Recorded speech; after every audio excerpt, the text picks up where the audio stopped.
ओम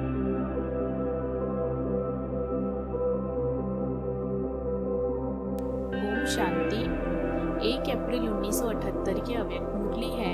मुरली की हेडिंग है निरंतर योगी ही निरंतर साथी है। निरंतर योगी ही निरंतर साथी है।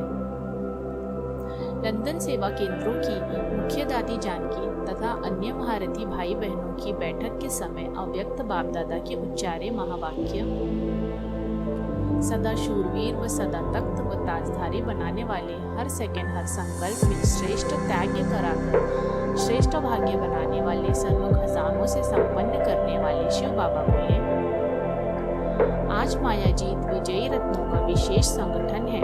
आज के संगठन में बाप दादा किन्हों को देख रहे हैं, जो आदि से अंत तक बाप दादा के साथ फेथफुल, सदा बाप के कदमों पर कदम रखने वाले, सदा के सहयोगी और साथी हैं। हर समय बाप और सेवा में मगन रहने वाले, सदा श्रेष्ठ मर्यादाओं की लकीर से संकल्प में भी बाहर न निकलने वाले मर्यादा पुरुषोत्तम ऐसे बच्चे सदा हर सेकंड हर संकल्प में जन्म जन्म साथ रहते हैं। जो अभी बाप से वायदा निभाते हैं कि तुम्ही से बैठूं, तुम्ही से हर सेकंड हर कदम कर्म में साथ निभाऊं, ऐसे वायदे को निभाने वाले सपूत बच्चों को बाप भी जन्म जन्मांतर साथी भव का वरदान अभी देते हैं। साकार बाप के साथ भिन्न नाम रूप से पूज्य रूप में भी साथी और पुजारी पन में भी साथी, ज्ञानी तो आत्मा बनने में भी साथी और भक्त आत्मा बनने में भी साथी, ऐसे सदा साथी का व तत्व का वरदान ऐसी विशेष आत्माओं को अभी प्राप्त होता है। हर महारथी को स्वयं को चेक करना है कि वर्तमान समय बाप दादा के गुणों, नॉलेज और सेवा में समानता और साथीपन कहाँ तक है। समानता ही समीपता को लाएगी। अभी की स्टेज यानी अवस्था और भविष्य स्टेज में और हर सेकंड साथीपन का अनुभव जन्म जन्मांतर भी नाम रूप संबंध से साथ के अनुभव के निमित्त बनेंगे। विक्रमाजीत बनने में भी साथी और राजा विक्रमादित्य बनने के समय भी साथी, हर पाठ में हर वर्ण में साथ साथ होंगे। इसका ही गायन है, साथ जिएंगे साथ मरेंगे, अर्थात साथ चढ़ेंगे साथ गिरेंगे। चढ़ती कला उतरती कला, दिन और रात दोनों में निरंतर योगी निरंतर साथी। जितना अभी संगम पर साथ निभाने में संपूर्ण है, उतना ही समीप के संबंधी बनने में भी समीप होते हैं। विश्व की नंबर 1 श्रेष्ठ आत्मा का भी ड्रामा के अंदर महत्व है। ऐसे नंबर 1 आत्मा के सदा संबंध में रहने वाली आत्माओं का भी महत्व हो जाता है। जैसे आजकल भी अल्पकाल के स्टेटस को पाने वाली आत्माएं कोई प्रेसिडेंट या प्राइम मिनिस्टर बनती हैं, तो उनके साथ उनकी फैमिली का भी महत्व हो जाता है। तो सदाकाल के श्रेष्ठ आत्मा के संबंध में आने वाली आत्माओं का महत्व कितना ऊंचा होगा। अभी थोड़ी सी हलचल होने दो, फिर देखना आदि पुरानी आत्माएं जो सदा साथ का संबंध निभाती आई हैं, उन्हों का कितना महत्व होता है। जैसे पुरानी वस्तु का महत्व रखते हैं, वैल्यू समझते हैं, वैसे आप आत्माओं की वैल्यू का वर्णन करते करते, गुणगान करते करते स्वयं को भी धन्य अनुभव करेंगे। ऐसी श्रेष्ठ आत्माएं अपने को समझते हो। जितना आप बाप के गुण गाते हो, उतना ही रिटर्न में ऐसी आत्माओं के गुणगान करेंगे। अभी क्यों नहीं गुणगान करते हैं? सेवा अभी करते हो, लेकिन संपूर्ण फल अंत में क्यों मिलता है? अभी भी मिलता है, लेकिन कम। उसका कारण जानते हो? अभी कभी कभी बाप और आपको कहीं मिक्स कर देते हो। बाप के गुण गाते गाते अपने आप के भी गुण गाने शुरू कर देते हो। भाषा बड़ी मीठी बोलते हो, लेकिन मैंपन का भाव होने के कारण आत्माओं की भावना समाप्त हो जाती है। यही सबसे बड़े से बड़ा अति सूक्ष्म त्याग है।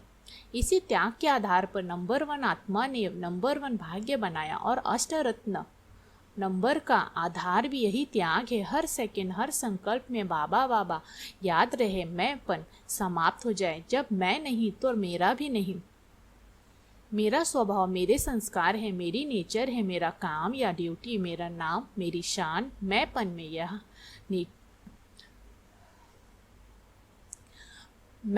यह मेरा भी समाप्त हो जाता है। मैंपन और मेरापन समाप्त हुआ, यही समानता और संपूर्णता है।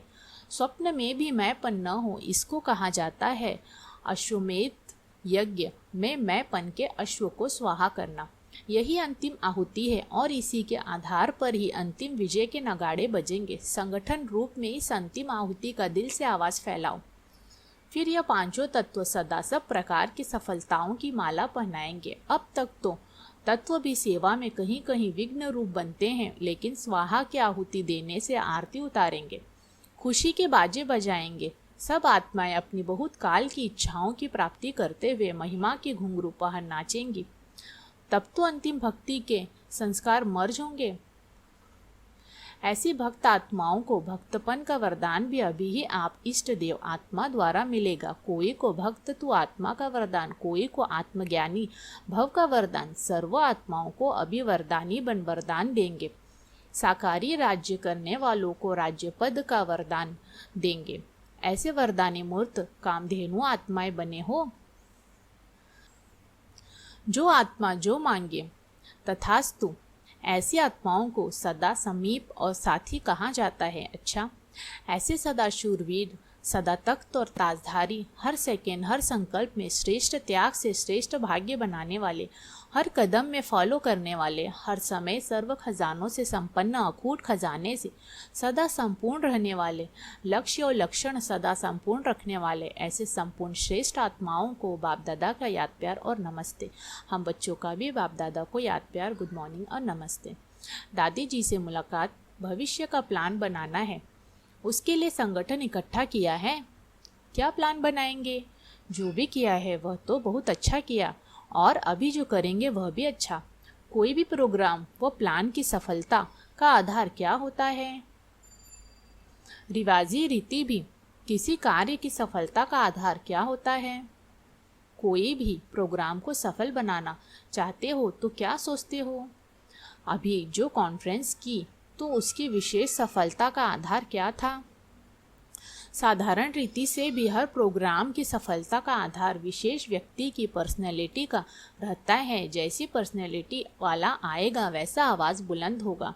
जब भी आप प्रोग्राम बनाते हो तो विशेष आवाज़ बुलंद करने का लक्ष्य रखकर प्लान बनाते हो। विशेष पर्सनैलिटी आवे जिससे स्वतः आवाज़ बुलंद हो जाए तो पर्सनैलिटी साधन बन जाता है।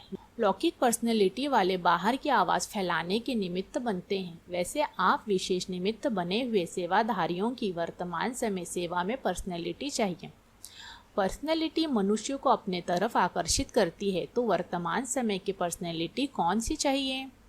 प्योरिटी ही पर्सनैलिटी है। जितनी जितनी प्योरिटी होगी तो प्योरिटी की पर्सनैलिटी स्वयं ही सर्व के सिर झुकाएगी। जैसे ड्रामा के अंदर सन्यासियों के आगे भी सिर झुकाते हैं, प्योरिटी की पर्सनैलिटी के कारण प्योरिटी की पर्सनैलिटी बड़े बड़े लोगों को भी सिर झुकाती है। वर्तमान समय प्योरिटी की पर्सनैलिटी के आधार पर सिर झुकेंगे। अगरबत्ती की खुशबू खींचती है ना, वैसे आने से ही प्योरिटी की खुशबू अनुभव हो। जहाँ देखिए वहाँ प्योरिटी ही प्योरिटी नज़र आए। वर्तमान समय इसी का ही अनुभव करना चाहते हैं जो चारों ओर नज़र नहीं आती। चाहे कितनी भी महान आत्मा हो, नाम है लेकिन प्योरिटी के वाइब्रेशन नहीं है, क्योंकि वह सिद्धि का नाम मान शान को स्वीकार कर लेते हैं। इसलिए प्योरिटी का वाइब्रेशन कहीं नहीं आता है। अल्पकाल की प्राप्ति का आकर्षण होता है, लेकिन प्योरिटी का आकर्षण नहीं होता है। अभी प्रैक्टिकल जीवन में यह प्योरिटी की पर्सनैलिटी चाहिए, जो पर्सनैलिटी स्वयं ही आकर्षित करे।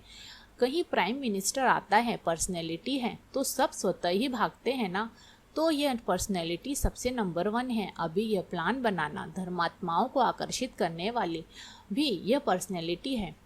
वह अनुभव करे कि जो हमारे पास चीज़ नहीं है वो यहाँ है। नहीं तो समझते हैं हाँ कन्याएं माताएं हैं, काम अच्छा कर रही हैं, इसी भावना से देखते हैं। लेकिन पर्सनैलिटी समझकर सामने आए कि यह विश्व में की बड़े से बड़ी पर्सनैलिटी है। समझा कुछ और था, देखा कुछ और, ऐसे अनुभव करें।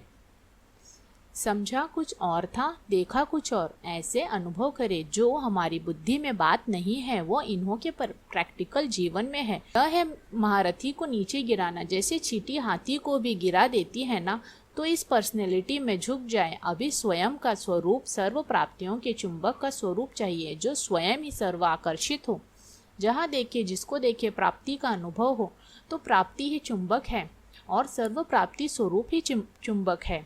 अभी मेहनत एनर्जी और मनी भी लगानी पड़ती है। फिर यह दोनों का काम यह प्योरिटी की पर्सनैलिटी ही करेगी। अभी वाइब्रेशन नहीं बदले हैं, अभी भी भिन्न नज़र से देखते हैं। अभी अपने वाइब्रेशन द्वारा जो है जैसे हैं वैसे नज़र से देखने का वाइब्रेशन फैलाओ और अपनी वरदानी महादानी वृत्ति से वाइब्रेशन और वायुमंडल को परिवर्तन करो। अभी तक बेचारे तड़पते हुए ढूंढते रहते हैं कि कहाँ जाएं। प्यासी आत्माओं को अभी सागर व नदियों का सही स्थान का परिचय नहीं मिला है, इसलिए ढूंढते ज़्यादा हैं। तो अपने लाइट हाउस स्वरूप से मंजिल का रास्ता दिखाओ। अच्छा, जानकी दादी से लंदन में भी धर्मात्माओं का चांस है। जो भी चांस लो उसमें रूहानियत के आकर्षण का दृश्य जरूर हो। जैसे तीर्थ स्थान पर शांति कुंड या गति सदगति के कुंड बनाते हैं ना, तो ऐसे समझें कि सर्व प्राप्ति कुंड यही है। न्यारापन अनुभव हो, साधारण हो लेकिन शक्तिशाली हो और यह सत्यता महसूस हो। ऐसी स्टेज अवस्था लेते लेते विश्व का राज्य भी ले लेंगे। अभी तो सिर्फ प्रोग्राम का निमंत्रण देते हैं। फिर जैसे जड़ चित्रों को आंखों और सिर पर उठाते हैं, वैसे आप सबको उस नज़र से कहाँ बिठाए। क्या करें, कुछ सूझेगा नहीं। महिमा में क्या बोले क्या न बोले यह सूझेगा नहीं। संगठन करना अच्छा है, संगठन से भी उमंग उल्लास बढ़ता है। अच्छा, इस अव्यक्त वाणी की विशेष बातें। पहला, समानता ही समीपता को लाएगी। जितना अभी संगम पर साथ निभाने में संपूर्ण है, उतना ही समीप के संबंधी बनने में भी समीप होते हैं। विश्व की नंबर 1 श्रेष्ठ आत्मा का भी ड्रामा के अंदर महत्व है। ऐसे नंबर 1 आत्मा के सदा संबंध में रहने वाली आत्माओं का भी महत्व हो जाता है। दूसरा पॉइंट है, जितना आप बाप के गुण गाते हो उतना ही रिटर्न में ऐसी आत्माओं के गुणगान करेंगे। अभी कभी कभी बाप और आप को मिक्स कर देते हो। मैंपन का भाव होने के कारण आत्माओं की भावना समाप्त हो जाती है। यही बड़े से बड़ा त्याग है। तीसरी पॉइंट, प्योरिटी ही पर्सनैलिटी है। जितनी जितनी प्योरिटी होगी तो प्योरिटी की पर्सनैलिटी स्वयं ही सर्व के सिर झुकाएगी। अभी मेहनत, एनर्जी और मनी भी लगानी पड़ती है। फिर यह दोनों का काम ही प्योरिटी की पर्सनैलिटी करेगी। अच्छा,